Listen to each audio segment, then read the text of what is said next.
مشاهدينا السلام عليكم ومرحبا بكم معايا. جيت نشارككم معايا اليوم الحلوى الشباكيه ديال 2026 استعدادا للشهر الكريم. وشاركم مبروكه وكل عام وانتم بالف خير.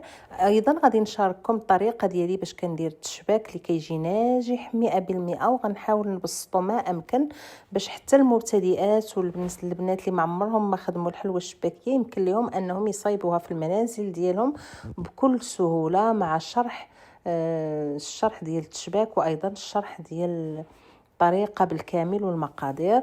هذه الطريقه ديالتي من بعد ما كملت الحلوى الشباكيه بالكامل كنشبكها وكنخليها حتى كتنشف، على محل كندير الكميه كلها كنشبك ونحط حدايا حتى كنكمل الكميه بالكامل.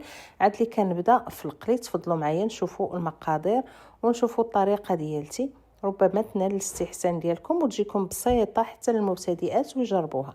اول عمليه كنقوم بها كنحط كلهم المقادير قدامي في المطبخ. اللي كنبدا في الخدمه غادي ناخذ زلافه ديال الزنجلان كنطحنها مع القليل من الدقيق باش هكا تنيال معايا وما يبقاوش دوك الحبيبات، باش ملي نجيو ندلكو العجين ما تقطعش معنا.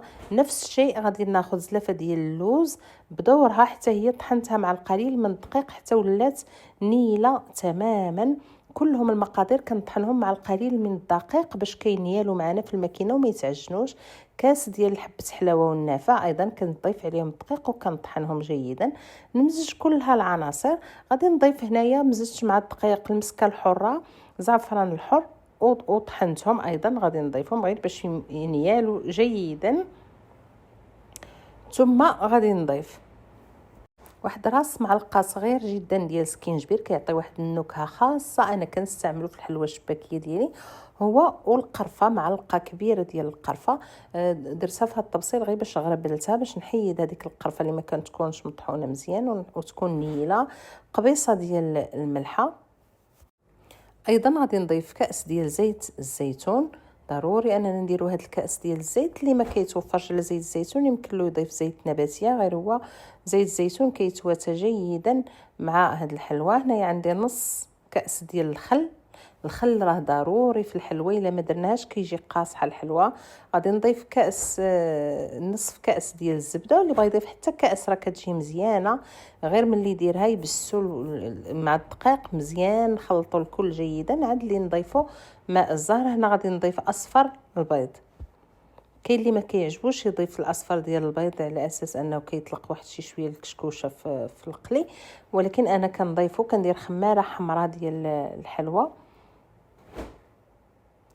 ثم غادي نضيف زلافه ديال الماء، وايضا غادي نضيف زلافه ديال المزهر. نص سيطرو ديال المزهر هو ديال هاد الزلافه، يعني ضفت زلافه ديال الماء وايضا زلافه ديال المزهر. اللي بغى يدير العجينه كلها غير مزهر يستحسن يجي احسن. انا هنا بقات لي عندي غير قرعه واحده ضفتها لان درت عجينه بعدا.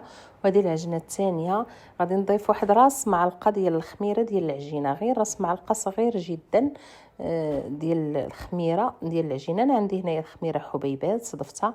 نخلط جميع العناصر جيدا. عاد لي غادي نبدا نضيف في الدقيق.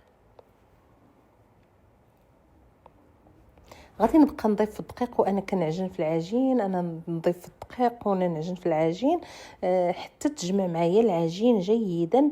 يستحسن تكون شي شويه قابطه في راسها، ما تكونش مرخيه العجينه، يعني ما تكونش مطلوقه بزاف. خصها تكون ندخلوا فيها ما امكن ديال الدقيق. ثم غادي نصنع من هاد العجين كرات، نحطهم على جنب، نغطيهم كيف ما كتلاحظوا. شي شويه العجينه خصها تكون قاصحه صلبه ما امكن. غادي نقطعها قطع، ثم نحط القطع كلهم على سطح العمل، نغطيهم بواحد البلاستيك غذائي ونبدا ناخذ غير بالوحده ونورق غير بالوحيده. انا غير غادي نجمعهم هنا ونغطيهم ونحطهم على جنب. غادي نخلي العجينه ديالتي ترتاح على الاقل واحد نصف ساعه ولا ساعه. ثم مباشره نبدا ندلك بالمدلك وندوز هنا في الماكينه. اللي ما كيتوفرش على الماكينه يمكن له يستعمل غير المدلك ويرقق ما امكن. ثم غادي نبدا في التشكيل ديال الحلوى ديالتي. غادي ناخذ بالوحيده اللي رديتو البال. انا كندير غير 4 ديال الشراطي بهاد الجراره. ثم هذا هو الشكل ديال الحلوى ديالتي. علاش كنحصل غادي نعاود معكم وحيده اخرى باش زياده للتاكيد للطريقه ديالي. غادي ندير 4 ديال الشرطات ونقطع. ثم ثم غادي ناخذ 2 طروفه غادي نديرهم على بعضياتهم، نقلب الحلوى في يدي، نحاول انني نثبتها ثم نفتحها بهذا الشكل. كنتمنى ان الطريقه تكون واضحه. ناخذ العجين بعد ما ورقته، ندير 4 ديال الشريطات، نحاول نبطئ الكاميرا، 4 ديال الشريطات ونقطع. غادي ناخذ العجين، درت فيه 4 ديال الشريطات، غادي ناخذ كل جوج نتنيهم فوق الجوج الاولين فوق الجوج الثانيين. كتبقى عندي شريط واحد كنديرو من الاسفل بهذا الشكل، نحاول نشدو من التحت ثم نقلب الحلوى ديالتي بهذا الشكل. هذا هو الشكل ديال الحلوى كيفاش كنحصلوا عليه، هو هذا. سهل جدا، طريقه سهله، ضروري ان يجيو فيه هذاك العوينات من الداخل باش تجي الشكل ديال الحلوى ديالنا جميله. غادي ناخذ ايضا شريط اخر نقطعه على 4 ديال الاشرطه، 2 اشرطه الاولين نوضعهم فوق 2 اشرطه الثانيين بهذا الشكل. الشريط الثالث غادي نديرو من الاسفل نجمعو على بعضياته بهذا الشكل ثم نقلب الحلوى ديالتي من الوسط. هذا هو الشكل ديالها علاش نحصلو، هو هذا. نحاول غير نقاد ليها الشكل ديالها. هذه هي الحلوى ديالتي. غادي نستمر بنفس الطريقه حتى نكمل كلها الكميه اللي عندي. من بعد ما ساليت الشباك كلشي الكميه اللي عندي حطيتها في الطاوات على هذا الشكل على اساس باش تنشف. المده اللي نكمل فيها التشباك تكون نشفات. نسخن الزيت ديالي فوق النار، ندير واحد المقله نسخن فيها الزيت، نقلي الحلوى. مجرد ما نقليها مباشره نوضعها في العسل ثم ندير ليها القليل من الجلجلان. هذه هي الحلوى ديالتي بديت ليها في القلي. غادي نوضعها في الزيت مباشره من بعد ما نهزها من الزيت نطفيها في العسل. هذا العسل ديالي اللي صوبت